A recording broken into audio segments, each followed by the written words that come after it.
क़यामत खुद बताएगी क़यामत क्यों ज़रूरी थी। सिंध के अंदर कोई इलाका है, ज़िला सांगड़ा के किसी गांव के अंदर एक ऊंट किसी दूसरे की फसल के अंदर चला गया और उसने चंद टगों का घास खाने पर उस ज़मीन के मालिक ने उसकी टांग काट दी। ना उसको रहम आया, ना उसके दिल के अंदर तरस आया कि मैं एक बेज़ुबान के साथ जुल्म कर रहा हूँ। ये भी हो सकता था कि ऐसा होने पर वो उसके मालिक को बुलाता और उसे कहता कि इसका मेरा इतना नुकसान हुआ है, इसके इतने पैसे बनते हैं, मुझे वो अदा किए जाएं।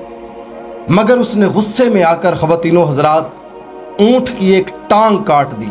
हमारा इस्लाम वो इस्लाम है कि जिसके अंदर जहाँ इंसानों के हकूक़ बताए गए हैं, वहाँ जानवरों के हकूक़ भी बताए गए हैं। एक ऊँट रोता हुआ अल्लाह के रसूल की बारगाह के अंदर तशरीफ़ लाता है और आकर कहता है कि या रसूलल्लाह, मेरा मालिक जो है मुझे घास थोड़ा डालता है, मुझसे काम ज़्यादा लेता है।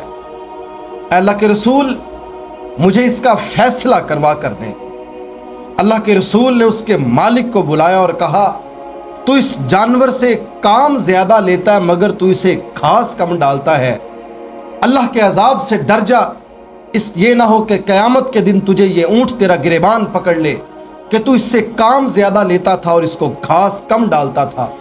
ख़वातीनो हज़रात, हमारा इस्लाम वो इस्लाम है जिसके अंदर इंसानों के बराबर जानवरों के भी हकूक़ बताए गए हैं। फरमाया कि जानवर को दागा ना जाए, उससे तकलीफ़ होती है, उस जानवर को उसको दागने से मना किया गया है। हमारा इस्लाम वो इस्लाम है इसके अंदर जानवरों के साथ भी अच्छा बर्ताव करने का हुक्म है। आज आप रोडों के ऊपर देखेंगे, एक गधा गाड़ी के ऊपर हज़ारों किलो वज़न रखा जाता होता है और उस जानवर को कहा जाता है कि इस वज़न को लेकर चल, भाग, और साथ उसके ऊपर इतना ज़ोर ज़ोर से डंडे भी बरसाए जाते हैं।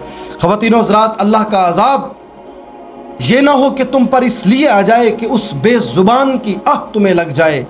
हमारा इस्लाम जहाँ इंसानों के हकूक़ बताता है, वहाँ हमें जानवरों के हकूक़ भी बताता है।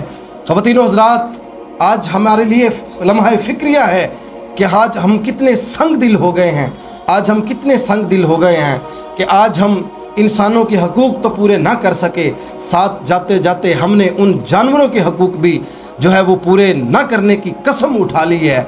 हमने उनके साथ भी वैसा ही जुल्म करना शुरू कर दिया है।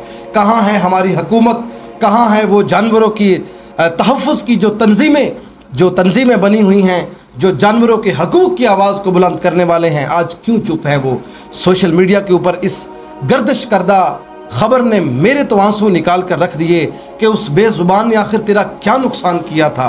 तेरे चंद रुपयों का उसने घास ही तो खाया था, तुमने उसकी टांग ही काट दी।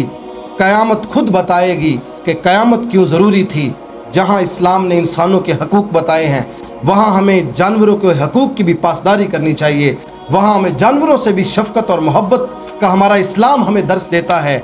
जहाँ हम इंसानों के हकूक़ को पूरा करने के लिए हम रात दिन कोशिश करते हैं, वहाँ उन जानवरों के साथ भी खुदारा मोहब्बत करें, ताकि क़यामत के दिन ये ना हो कि तुम्हारा गिरेबान इसलिए पकड़ा जाए कि तुमने किसी जानवर के साथ जुल्म किया था।